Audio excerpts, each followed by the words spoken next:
मैं उर्वशी कुमारी यूएसएस महापुरा मैसी से आज सहरसा स्थापना दिवस के वर्षगांठ के अवसर पर सहरसा ग्रुप और रेडियो ईस्ट एंड वेस्ट के सौजन्य से आयोजित भाषण प्रतियोगिता में मेरे सपनों के सहरसा के विषय पर कुछ कहना चाहती हूँ। कुछ भी बोलने से पहले मैं सर्वप्रथम इस ग्रुप के पूरे मंच को नमन करते हुए इस कार्यक्रम के एक महत्वपूर्ण देवतुल्य श्रोताओं को नमन करती हूँ।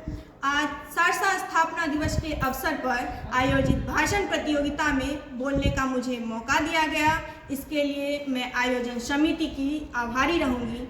1 अप्रैल 1954 को भागलपुर जिले से अलग होने के बाद बड़ी उम्मीद और संभावनाओं के साथ जिला के रूप में स्थापित हुआ सहरसा 1972 में प्रमंडल का दर्जा पाने के बाद उत्तरोत्तर विकास करता रहा।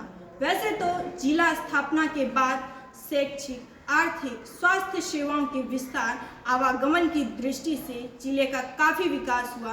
कहने को आज कोसी तटबंध पर जिले को दरभंगा से जोड़ने के लिए बलुहा पुल बन चुका है। अभियंत्रण महाविद्यालय, ITI, महिला ITI जैसे कई संस्थान खुले। कोसी दियारा तक बिजली से जगमग हो रहा है। बावजूद इसके आज भी हमारा सहरसा सिर्फ और सिर्फ सहरसा है। ऐसा क्यों? ये सवाल मेरे नन्हे मन में बार बार उठते हैं, जिसके कारण मेरी कल्पना शक्ति ने अपने सपनों के सहरसा को कुछ इस प्रकार संवारना चाहा। तो चलिए आज मैं अपने सपनों की सहरसा की व्याख्यान आप सबके समक्ष करती हूँ। सबसे पहले मेरे सपनों का जो सहरसा होगा उसमें सहरसा की छवि एक स्वच्छ सहरसा की होगी, और यह तभी संभव है जब शहर के प्रत्येक नागरिक इसमें भागीदार हो। अगर कहीं कूड़ा पड़ा दिखे तो उठा के डस्टबिन में डालें, जिससे मेरे सपनों के शहर सहरसा की हवा में प्रदूषण की कोई सुराग ना हो। अब बारी है मेरे सपनों के सहरसा के स्वास्थ्य और शिक्षा की। इसके लिए मेरी कल्पना शक्ति ने मेरे शहर को एक ऐसा रूप दिया है जिसमें हमारे इलाके के गरीब, जरूरतमंद ग्रामीण एवं शहरी आबादी को इलाज के लिए इधर उधर भटकना न पड़े। और इसके लिए जरूरी है एम्स के तर्ज पर सभी सुविधाओं से सुसज्जित हमारे यहाँ एक सरकारी अस्पताल हो।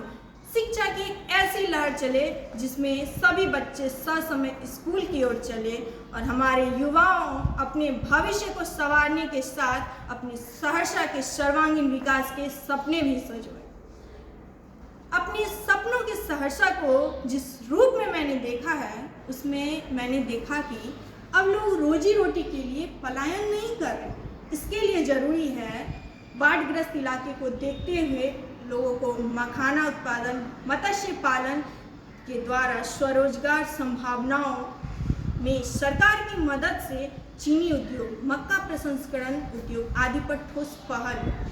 साथ ही सहरसा में कई पौराणिक, ऐतिहासिक प्रसिद्ध देव स्थल जैसे हमारे मैसी के तारा स्थान, नवचेश्वर धाम, कारू बाबा स्थान, कंधार का सूर्य मंदिर, बनगांव का लक्ष्मीनाथ मंदिर, सिमरी बख्तियारपुर का मटेश्वर धाम आदि को मत्स्यगंधा के तर्ज पर पर्यटन स्थल के रूप में विकसित कर आर्थिक रूप से सुदृढ़ के साथ राजस्व को बढ़ा सकें।